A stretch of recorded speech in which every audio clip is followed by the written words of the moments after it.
ನರಕಕ್ಕೆ ಬಾಗಿಲಿಲ್ಲ. ಕಣ್ಣಿನಿಂದಲೇ ನಮ್ಮ ಜೀವನ ಬೆಳಕಾಗುತ್ತದೆ, ಆದರೆ ಕುರುಡರಿಗೆ ಜೀವನವೆಲ್ಲವೂ ಕತ್ತಲು.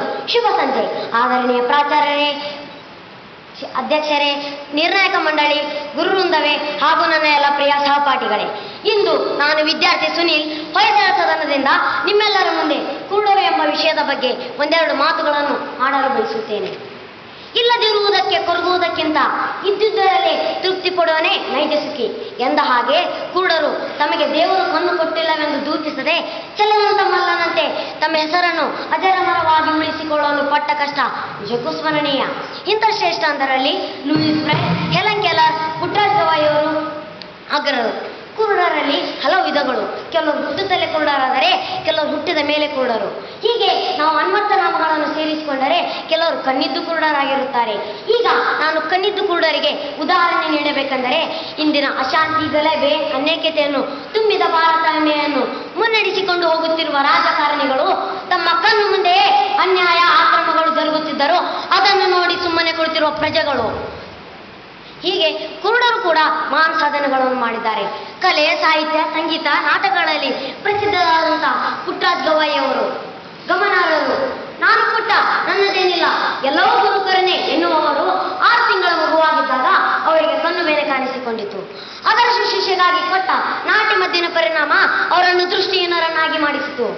ಅವರು ಅಂಧರು ಮತ್ತು ಅನಾಥರು ಸಮಾಜದಲ್ಲಿ ಜೀವನ ಸಾಗಿಸುವುದು ಕಷ್ಟಕರ ಎಂದು ಅರಿತವರು. ಅವರು ಅಂಧರು ಮತ್ತು ಅನಾಥರ ಏಳಿಗೆಗಾಗಿ ತಮ್ಮ ಜೀವನವನ್ನೇ ಮುಡುಪಾಗಿಟ್ಟರು. ಮತ್ತು ಹೆಲನ್ ಕೆಲ್ಲರ್ 2 ವರ್ಷದ ಬಾಲಕಿಯಾಗಿದ್ದಾಗ ಮೆದುಳು ಜ್ವರದ ಪರಿಣಾಮ ಕುರುಡಿಯೂ ಮೂಗಿಯೂ ಆದರು. ಅವರು ಕೂಡ ಅಂಧರ ಏಳಿಗೆಗಾಗಿ ತಮ್ಮ ಜೀವನವನ್ನು ಮುಡುಪಾಗಿಟ್ಟರು. ಅವರು ಪ್ರಯೋಗಿಸಿ ಅಭ್ಯಾಸ ಮಾಡಿ ಹಲವಾರು ಪುಸ್ತಕಗಳನ್ನು ಬರೆದರು. ಅವರು ಬರೆದ ಪುಸ್ತಕಗಳು ಸ್ಟೋರಿ ಆಫ್ ಮೈ ಲೈಫ್ ಇತ್ಯಾದಿ. ಅವರು ಬರೆದ ಪುಸ್ತಕಗಳು ದೇಶ ವಿದೇಶಗಳಲ್ಲಿ ಪ್ರಸಿದ್ಧವಾದವು.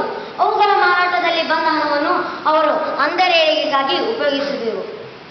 ಈಜುತ್ತಿರು, ಜೀವನ ಎಂಬ ತೆರೆಯ ಮೇಲೆ ಮುಳುಗದಿರು. ಜೀವನದಲ್ಲಿ ಇರಬೇಕು, ಇದ್ದು ಸಾಗಿಸಬೇಕು. ಇದನ್ನು ಅಳವಡಿಸಿಕೊಂಡ ಕುರುಡರಿಗೆ ತಮ್ಮ ಜೀವನದಲ್ಲಿ ಏನನ್ನಾದರೂ ಸಾಧಿಸುತ್ತಾರೆ. ಹುಟ್ಟು ಕುರುಡರಿಗೆ ತಮ್ಮ ತಂದೆ ತಾಯಿಗಳ ಬಗ್ಗೆ 7ರಷ್ಟು ಗೊತ್ತಿರುವುದಿಲ್ಲ. ಅವರು ತಮ್ಮ ಕಣ್ಣು ಮುಂದೆ ಇರುವ ಜೀವಂತ ದೇವರನ್ನು ಕಾಣುವ ಸ್ಥಿತಿ ಅವರಲ್ಲಿ ಇರುವುದಿಲ್ಲ. ಆಗ ಕುರುಡರು ಅವರ ಪ್ರೀತಿಗೆ ಪಾತ್ರದವರ ಬಗ್ಗೆ, ಅವರ ಆಕಾರದ ಬಗ್ಗೆ ಹೀಗೆ ಹಲವಾರು ಖಚಿತವಾದ ಅಭಿಪ್ರಾಯಗಳನ್ನು ಹೊಂದಿರುವುದಿಲ್ಲ.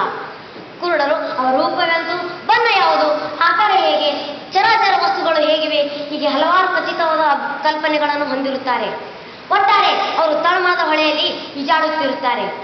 ಕೆಟ್ಟದನ್ನು ಅಟ್ಟಿ ಉಂಡವನೇ ಜಾಣ ಎಂದ ಹಾಗೆ ಕುರುಡರ ಜೀವನ ದುಃಖತಾಪ್ತವಾದದ್ದು ಮತ್ತು ಅವರ ಜೀವನ ಆಸೆ ನಿರಾಶೆಗಳ ಘರ್ಷಣೆಯಲ್ಲಿ ಸೋತು ಹೋದ ಜೀವವಾಗಿರುತ್ತದೆ. ಮತ್ತು ಸಮಾನರನ್ನು ಅಸಮಾನರಂತೆ, ಅಸಮಾನರನ್ನು ಸಮಾನರಂತೆ ಕಾಣುವುದು ಅನ್ಯಾಯ. ದೇವರ ಆಟ ಬಲ್ಲವರ್ಯಾರು, ಆತನ ಎದುರು ನಿಲ್ಲವರ್ಯಾರು.